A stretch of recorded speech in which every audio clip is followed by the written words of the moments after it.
My name's Chris Maguire. I'm your host today. I'm delighted to be here for lots of different reasons, actually, but I'm also the executive editor of a business tech magazine based in Manchester called BusinessCloud. And we had a conversation a few months ago now, actually. We were speaking to the team at Praetura, and we were speaking to LCR Activate. As of now, they'll only be known as Activate for this conversation. And they wanted to mark and to celebrate Liverpool City Region's digital tech sector. And we came up with this idea, or they came up with the idea, but I'll try and take some of the credit for it. We wanted to celebrate the tech sector, particularly the scale-up companies that exist in Liverpool. We do lots of different lists, and they tend to get dominated by London. They tend to get dominated by Manchester as well. But it's sort of, we're only paying lip service, if we're being completely honest, to Liverpool City Region. So we invited nominations in. We had 80 or 90 different nominations. And in the end, the judges, the esteemed panel of judges, and thank you to them, came up with a list of 27 companies, which we felt were the ones who deserve to be on that first list. Doesn't mean to say all the tech companies in Manchester, I knew I'd say it at least once, all the tech companies, sorry about that, did it deliberately, not. All the tech companies in Liverpool would be on that list, but it was a starter. And then what we did is we came up with a separate list of ones to watch. So that's 35 different tech companies from Liverpool City Region, 35 reasons to celebrate, and I'm delighted to say a lot of the companies are in the room today. So what we're going to do today, we're going to talk about the tech sector in Liverpool. We're going to talk about a report that's been published, the LCR Climbers report. Now, it's so hot, it will be appearing in your inbox tomorrow. So this LCR Climbers report will be sent to everybody who's attended today. It will arrive in your inbox first thing in the morning. I do need to thank a couple of people. I need to thank Praetura and Activate as well for sponsoring today's event, without whom this event wouldn't take place. So if you can, just warm yourself up by giving them a round of applause.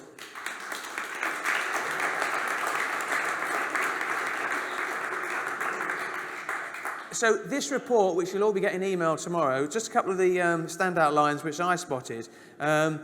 LCR Tech Climbers businesses are projecting the creation of over 700 jobs in the next 12 months. 65% of the climbers are predicting revenue growth, and 43 say that overseas deals are in the pipeline for them. 78% are looking for funding in the near future to help their business grow. All positive stories, and some of the things that we're going to be touching on today. If you want to follow the conversation on Twitter, you can. The hashtag is #LCR Tech Climbers 2019. I've worked it out. That leaves you with about 3 characters left on your Twitter. So that's #LCR Tech Climbers 2019. I'd now like to invite the first panel onto the stage. Helen Cross, Digital and Creative Champion at the Growth Platform. Johnny Clark, LCR Activate, which is involved in LJMOU. And Ben Hatton at Praetura Ventures.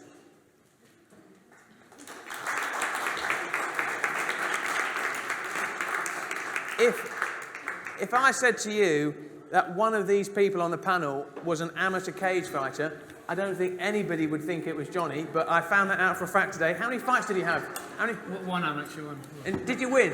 You weren't meant to tell people about that. Did you win? I did win. Yeah. Did you win? And I wouldn't do it again though. Okay, and at what point is it okay to wear poppies? That's the other thing I would say as well. You know, it's now the 13th of November. I'm going to start, if I may. I'm now going to start with Ben Hatton at Praetura. Ben, you're interesting because you straddle it on both sides of the fence, in the sense that you started off as a tech entrepreneur. You can see yourself very much tech-minded. You launched your first business, Ripple Effect. You grew it, you sold it, I think £6 million, if I'm okay to say that. Now you're working at Praetura Ventures. How would you describe the tech sector in Liverpool City Region at the moment? Yeah, so I think at the moment it's thriving. I think the fact that we've created this report and the businesses that are on the screen and everyone who's been kind of shortlisted onto the report recognises that. I think what's great about this event is, if you think about it, I mean, we set up a business in 1999, it was that long ago. And I never went to an event where tech businesses were kind of all in one room and all showcased and in this kind of way. And the fact that this then gets sent outside the region as well, that type of thing is fantastic, and something that, yeah, we didn't see at all. When you set up Ripple Effect back in 1999, did you feel lonely as a tech entrepreneur? Were there many tech entrepreneurs out there who wanted to set up tech companies in Liverpool? I suppose at that time we were building websites, and we were encouraging people to build websites because the internet was brand new, so it was that long ago. So for us it was more digital in those days, and then digital became more tech. So, and the tech-enabled businesses, all more tech, SaaS-led businesses, probably in more the last kind of 7 or 8 years. In the early days, it was more digital business. We were a digital agency.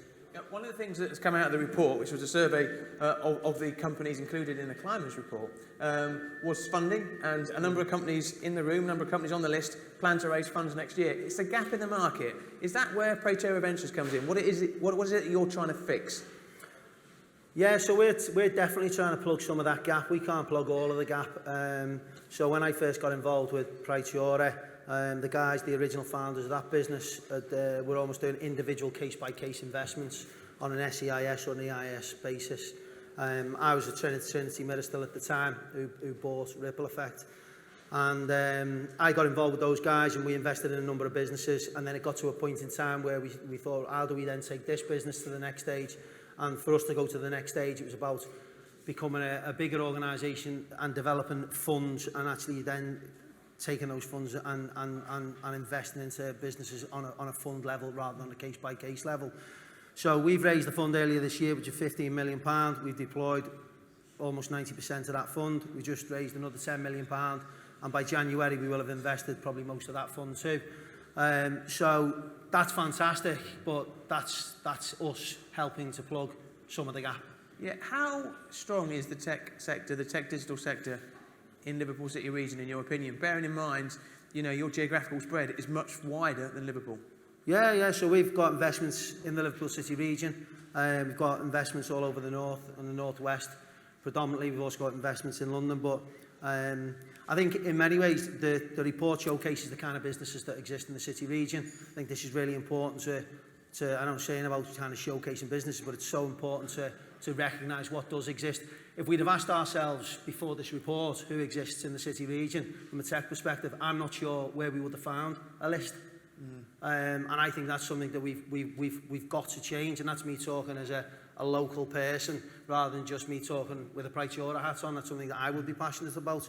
So being part of this report is something that, you know, I'm really proud that we've created, and I'm even more proud that we've ended up with some great businesses on the report, because that was a risk when we first set out. What kind of businesses do exist in the city region? I'd lost touch a little bit from it. So yeah, so it's brilliant. As a local lad, and as somebody who saw the submissions coming through, were you surprised at the number of companies that there were in the region? How many of those companies hadn't you heard of? Yeah, there was a number of companies I hadn't heard of for all different reasons. You can't know every business that's coming through, and there's businesses at different stages. So there's startup businesses, there's more scale-up businesses, and then there's businesses that have been going for a longer period of time that may have made investments. Like this group, for instance, a bigger organisation that made investments in and now at the next stage of their journey. There might be startups or ones to watch, your supply wells of the world, those types of businesses that are just coming onto the scene, and then a load in the middle. And some of those businesses have had more press because they've been good at going out and finding that press.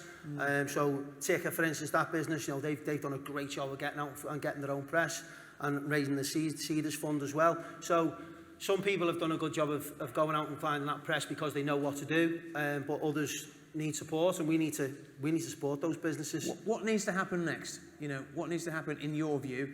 This is the start. You called it a stepping stone, actually. We were talking earlier. Yeah. What needs to happen in 2020, 2021, moving forward? For who? In terms of the tech sector. Well, I could talk about Everton, but that'd be a long conversation. But in terms of the tech sector, in terms of what do we need to happen after this event to create this ecosystem for the digital and tech sector in the region? Yeah, so it'd be great to build on where we are today. It'd be great to see a number of these businesses next year doing even better than they are now. It'd be great to see a load more companies now wanting to be on the Tech Climbers report next year. It'd be great to see this report going beyond Liverpool City region, so people outside of the region recognise the kind of businesses that exist here, so that then people start to kind of have an interest in the businesses in Liverpool, want to be here, want to move people here. It creates more jobs, all that good stuff, really. So progression, the next stepping stone, coming back to. Thanks very much. Thanks very much, Ben. I can say without fear of contradiction, you're the best speaker we've had so far tonight, without a doubt. And we're now going to come to the cage fighter, Johnny Clark. Johnny, you're involved in Activate, which is run by Liverpool John Moore University. For those people who don't know, tell us what Activate does. Yeah, so I think broadly know about half you in the audience, but yeah, we're essentially a startup and scale-up accelerator program. We assist people with, we assist startups with achieving product market founder fit, and we assist slightly larger SMEs with doing innovative things with their product. So be that trying to incorporate some AI, trying to make use of immersive tech. You know, we have a grant scheme which is pretty much all gone now. I think there's a stat flashing up on the screen. And we're the kind of the flagship program within the sector. We're a £5 million program over 3 years. We've got about 7 months left. You know, we've been inundated with demand, which I think at the start, as Ben said, no one knew whether we were going to have companies lining up, or if we kind of got all this resource together and it was going to be a little bit of a kind of a dust bail going past. But the good news is we've been inundated with requests. There's so many companies as yourselves. There's companies of all shapes and sizes, which I think a lot of people didn't actually know existed in the Liverpool City region, who've got in touch with us to kind of fix problems or kind of tackle challenges and ambitions that they've had, but maybe they don't want to do it with, or they don't have the funds to do it, or they don't have the expertise to do it. And we just kind of, we're like a little bit of a program that just catalyzes and offers that support to de-risk those sorts of investments. So in terms of the fact that Liverpool John Moore University has got involved in this, is there an acceptance that academia needs to work a lot closer with the tech sector and with businesses generally? It's going to be funny me saying this because I work at a university. I think, yeah, there is a role for academia, but, academia, universities aren't the be-all and end-all. Universities have, and the staff within them have quite a hard job. They've got research excellence framework, they've got teaching excellence framework, they've got all these industry engagement targets.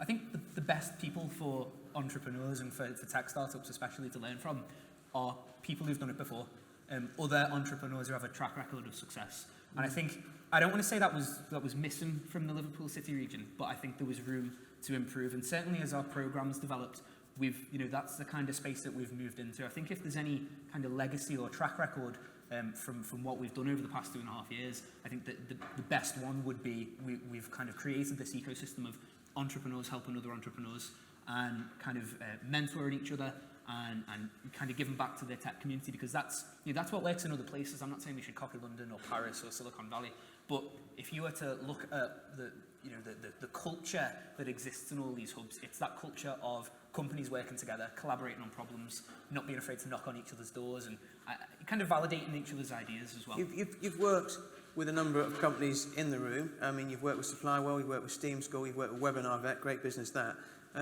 What practical help have you offered them? Because I know you've opened up, the Faculty of Engineering and Technology and also Liverpool Business School. You've opened that up, but what practical help have you been able to offer some of the companies who've come to you for help? I think mainly with SupplyWell, it's been that we've been drinking buddies. Kind of lowered my life expectancy, the amount that we have pints. No, I mean, so those 3 examples. So you're a boozer and a cage fighter.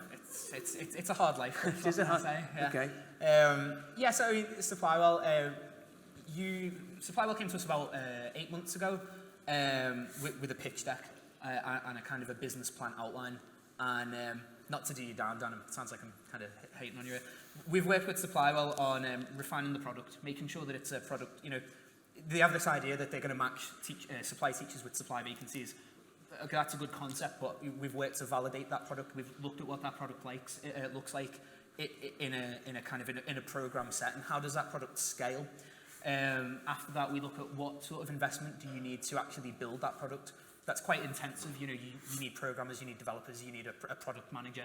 We've kind of worked with the company to show what the roadmap is and where the interventions are, who are the people they need to hire, where can you get them from, how much do you need to pay them, how does that alter what you're asking an investor for, who are those investors, where do we need to go to find them, how do we attract them.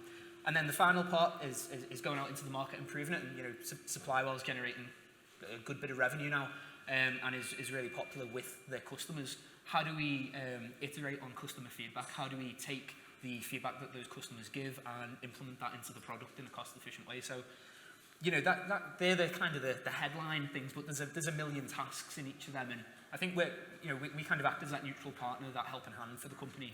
If we look at the reports that are out there, previously, Tech Nation produced their report every year. Liverpool gets a little mention in that. How important is it for Liverpool City Region to have its own climbers list, to have its own report? if you like, to create its own noise? Yeah, I mean, I think like Ben said, this is the first time that this has really been done. I think it's important, we have this, I said this on the video interview upstairs, we have this kind of Will that be available as a box set at Christmas? Because I, for one, would want a copy of your interview on that box set upstairs earlier. I'll do a signed copy. Okay, thank you very much. Yeah, that's the kids sorted this Christmas. But yeah, so in terms of what's going to happen next? Yeah. Well, I mean, we want to carry this forward absolutely. Our program, as it stands, concludes in July next year. I'm certainly doing everything I can to find some sort of continuity, some sort of way forward. I think there's a massive gap in the market that the Activate team can address, that we can grow into.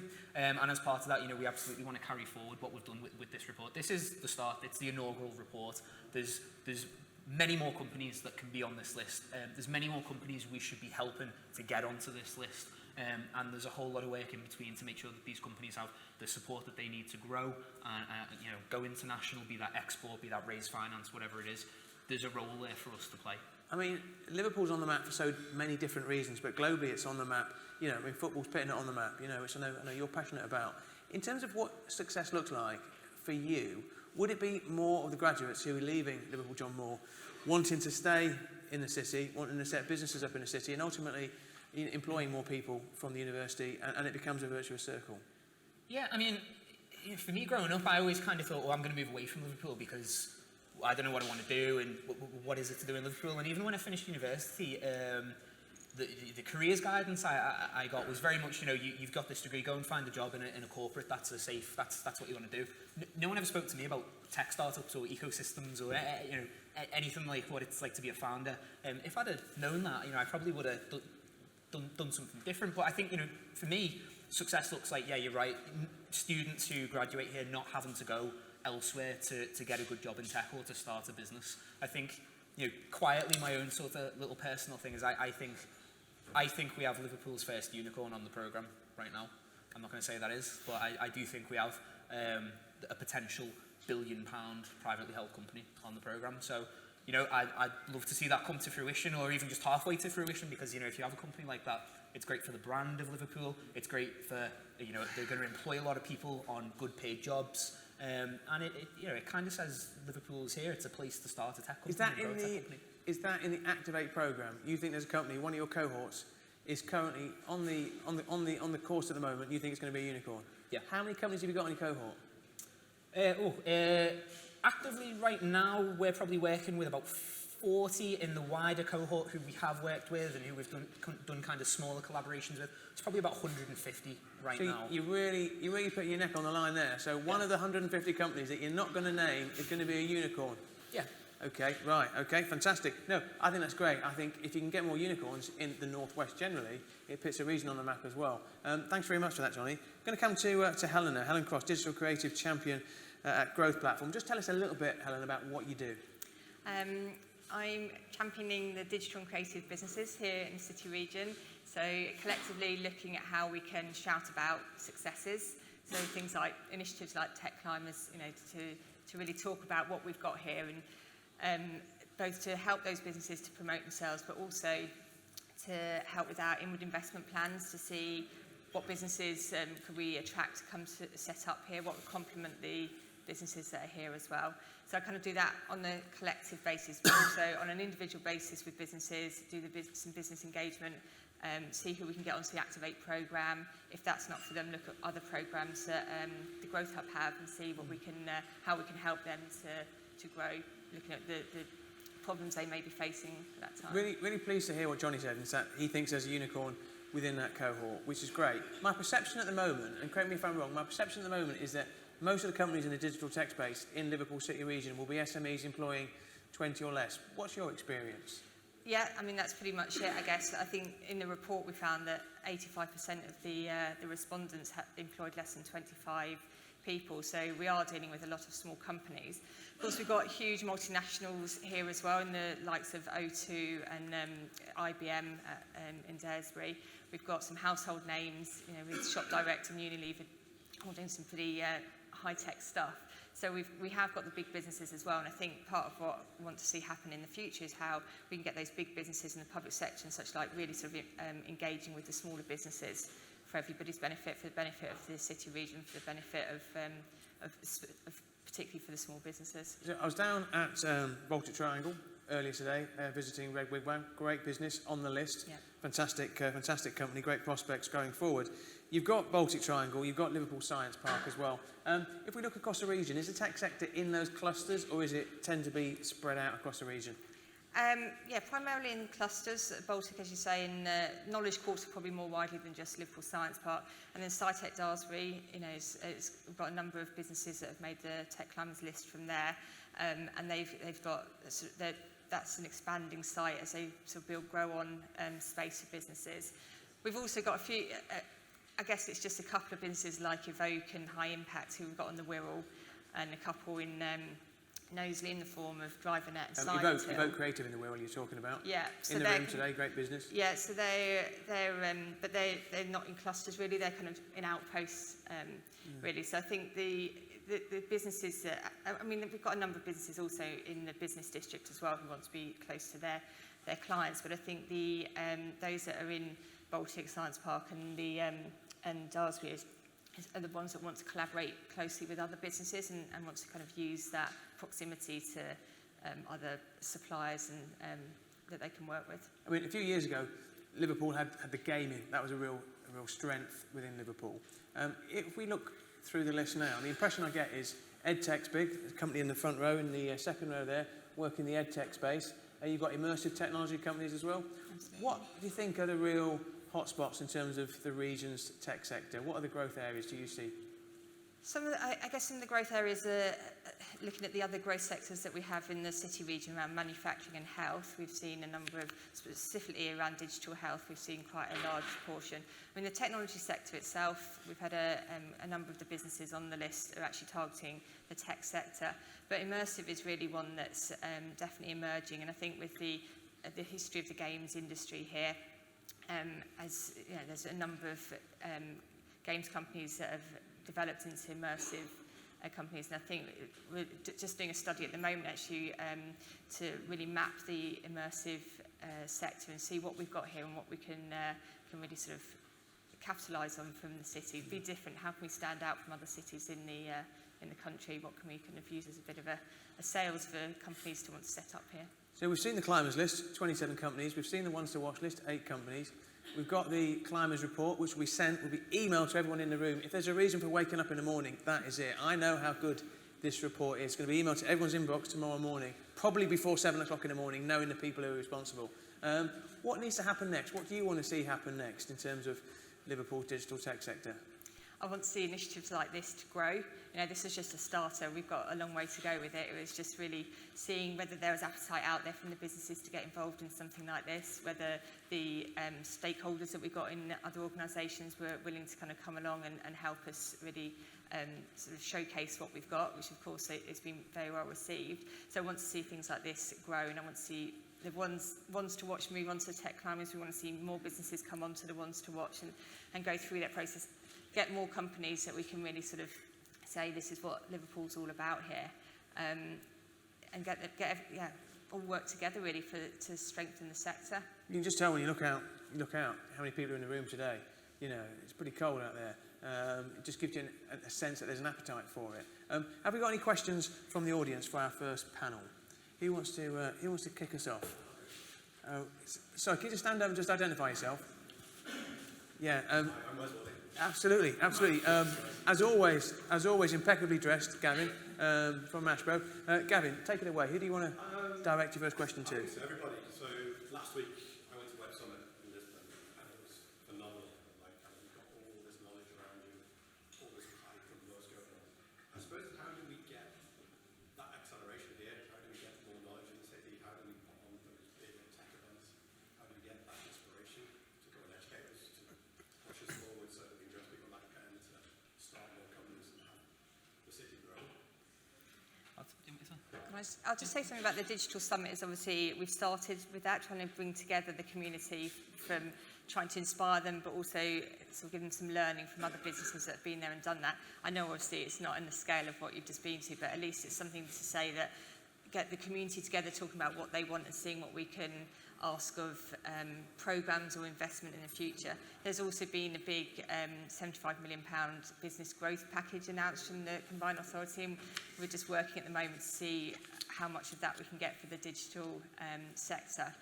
So there's money there, but we just need to be smart about how we put together programmes that are going to be of benefit to the businesses. So I think there's a number of things that we can do. We need more resource, I guess, to do that, and we need to work together better. I think the key thing, Gav, as well, is I hate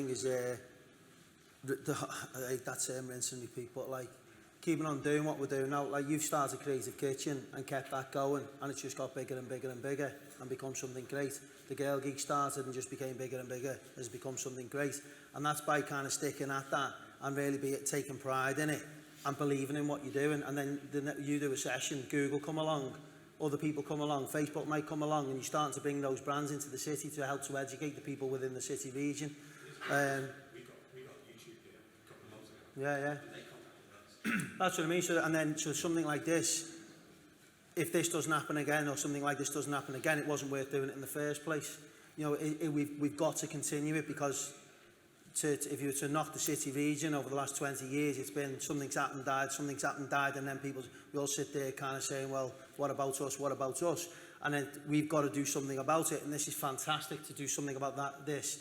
I think, as I said before about the fact that the companies who are on the list, they you know, what they represent, and Chris told me before about how everyone wants to grow, is brilliant. And I also think when I looked at all the different businesses, and I know some of the businesses better than I do others, but I also think back to when we started a business, people are really having a go. So like what I mean by that is you've got organisations who are taking on kind of national clients, global clients that are sitting in Liverpool and doing fantastic things in their own space. You know, like take Ranks for instance. So much of what Ranks work is in the US with big clients. Take on what the likes of Kevin's doing at Parents App. So you guys are taking on real big national kind of businesses in your sector and just taking them on, and you're winning businesses, winning clients. You mentioned Ticker before, those guys and what they're trying to do on a national and international basis. There's loads of more examples like that. So I think that's brilliant, and I don't think that was the case. It wasn't the case. I mean, we were really ambitious, and we believed in ourselves, and we'd run through walls to become successful. But I was just thinking of being young and being like, you know, we were just going to get there, but you know, when we just will get there. Now it's a different culture, and I think what we need to do back to education is help to kind of nurture and grow, and do our bit. We can do our bit, you can do your bit, like what you're doing. You guys can do your bit, but it's about continuation of that. It's repetition of that. I would say. I was going to say, just to pick up on that as well. I mean, what really worked with the digital summit last year, apart from a truckload of money going into it that we put in, was based on originality. It was based on like real things. A lot of it was based around a lot of the companies in this audience now. It wasn't, oh, we're Liverpool and we have, you know, this kind of ambition to go and do this thing and be the something of somewhere and end up being the nothing of nowhere. It was based around original ideas. You brought YouTube here. The lead agency had Jonathan Levav from Stanford Business School here on Friday. It was a fantastic event. You know, one of the things that he said is a lot of places think it'd be really cool if we could like replicate Silicon Valley, and that's straight away they fall down. We need to kind of, I think we're already basically there. We find our original ideas as a business community, be that in tech, be that in life sciences, be that, you know, just as a city region, and build on those. That's where you get a really good, you know, something like Web Summit. Yeah, there's other ingredients, being able to pull people in and having facilities. We've got all those other ingredients, and I think we're on the path now to finding out what these original ideas, be it immersive, be it ed tech, be it, you know, tech for good, that sort of stuff. I think we've got a little bit more now than just the green shoots of starting something of that scale. Last thing, sorry Chris, I don't keep talking now, but you know, when you said about sectors, I think we can fail by thinking like that too much as well. Liverpool's got to be great at something. Like look how diverse those businesses are. There's consistency in it, they're all the tech businesses, but we don't have to turn around and go, we've got to be gaming. We've got to be life sciences. We've got to be. I think that's a real negative way of thinking if we go down that path. Okay. No, thanks very much. You're exactly right as well. You know, don't stifle. You know, don't stifle. Yeah, absolutely. Yeah. Have we got any more questions for the first panel? Mindful of time, and there's quite a lot to get through as well. Listen, put your hands together for our first panel. Thank you very much.